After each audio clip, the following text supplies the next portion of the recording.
ఏపీలో రాజకీయం సరికొత్త మలుపు తీసుకుంది. కొద్ది రోజుల కిందట వరకు విజయవాడ వరద కేంద్రంగా సాగిన రాజకీయం తాజాగా తిరుపతి శ్రీవారి లడ్డూ ప్రసాదం వైపు మలుపు తీసుకున్నాయి. అయితే ఈ వివాదాన్ని మాత్రం చంద్రబాబుకు త్వరగా ముగించడం ఇష్టం లేదా? లడ్డూ వివాదం నిత్యం వార్తల్లో నలుగుతూనే ఉండాలా? దోషులను పట్టుకునేది ఇంకెప్పుడు?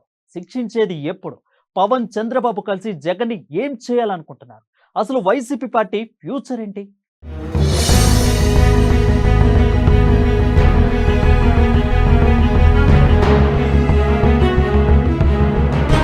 కొత్త స్ట్రాటజీకి బాబు తెరలేపారా?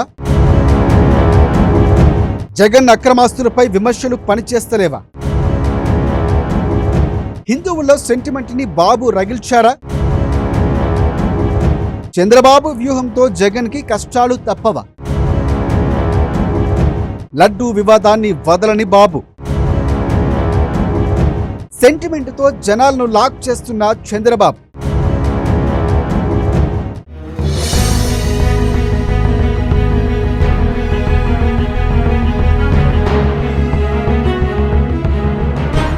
ఏపీ సీఎం చంద్రబాబు కొత్త స్ట్రాటజీకి తెరతీశారంటే అవునని అంటున్నారు కొంతమంది విశ్లేషకులు. జగన్ అక్రమాస్తులు ఎంత విమర్శలు చేసినా ఫలితం లేదు. అవి న్యాయస్థానాల్లో ఏళ్లుగా నలుగుతూనే ఉన్నాయి. మరొక వైపు జగన్ కూడా నమ్మడం లేదు.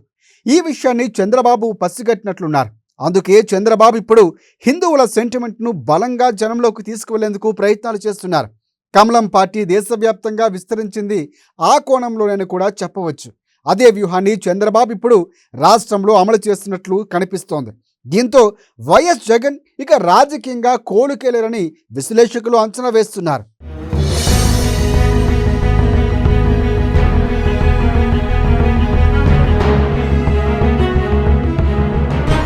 తిరుమల లడ్డూ వివాదాన్ని వదిలిపెట్టకుండా వెంట పడుతూనే ఉన్నారు చంద్రబాబు. ఒకటి కాదు, రెండు కాదు, తిరుమల, సింహాచలం, అన్నవరం ఇలా అన్ని దేవాలయాల్లో సంప్రోక్షణ జరిపించి గత ప్రభుత్వంలో అరాచకాలు జరిగాయని, తప్పులు జరిగాయనే భావన ప్రజల్లోకి చొప్పించే ప్రయత్నం చేస్తున్నారు బాబు. సెంటిమెంట్తో జనాలు సులువుగా లాక్ చేయొచ్చు. అలాగే భక్తితో కూడా ప్రజలు సులువుగా ఒకరిపై ద్వేషము తప్పించవచ్చు, మరొకరిపై ప్రేమను కూడా కురిపించవచ్చు.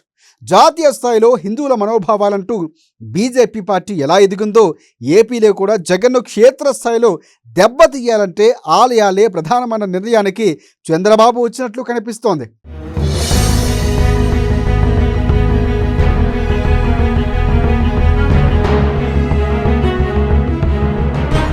తిరుమల లడ్డూలో నెయ్యి కల్తీ విధానాన్ని పెద్దది చేసి రచ్చరచ్చ చేస్తున్నారు. స్పెషల్ ఇన్వెస్టిగేషన్ టీం వేశారు. తిరుమల ఆలయంలో అపవిత్రం జరిగిపోయిందన్న కలరింగ్ బాగానే ఇచ్చారు. దీనికి మిత్రపక్షమైన పవన్ కూడా సహకరిస్తున్నారు.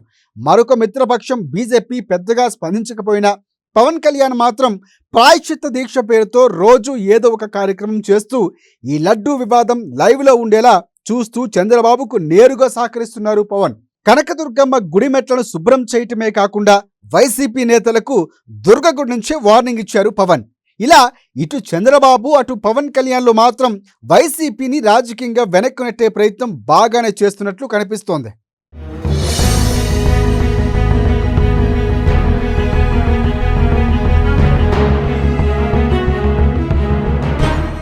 మరొక వైపు తిరుమలకు రావటంపై జగన్ ఎందుకు డిక్లరేషన్ ఇవ్వలేదని చంద్రబాబు ప్రశ్నించారు.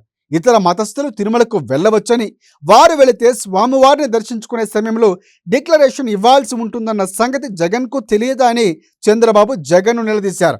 సంప్రదాయాన్ని జగన్ తుంగలో కుక్కి జగన్ తిరుమల పవిత్రతను కాలరాశారంటూ చంద్రబాబు విమర్శలు గుప్పించారు. సంప్రదాయాలు గౌరవించకపోతే తిరుమల ఎందుకు వెళ్లాలని వైసీపీ ప్రభుత్వ హయాంలో అనేక దేవాలయాల్లో జరిగిన ఘటనల పట్ల కూడా జగన్ నిర్లక్ష్యంగా వ్యవహరించారంటూ చంద్రబాబు ఫైర్ అయ్యారు. మొత్తంగా చంద్రబాబు పవన్ కళ్యాణ్లు కలిసి జగన్ను కోలుకోలేకుండా చేసేందుకు గట్టి ప్రయత్నాలు చేస్తున్నట్లు జరుగుతున్న పరిణామాలు చూస్తుంటే మనకు అర్థమవుతోంది. చూడాలి మరి భవిష్యత్తులో ఏం జరగబోతోందో.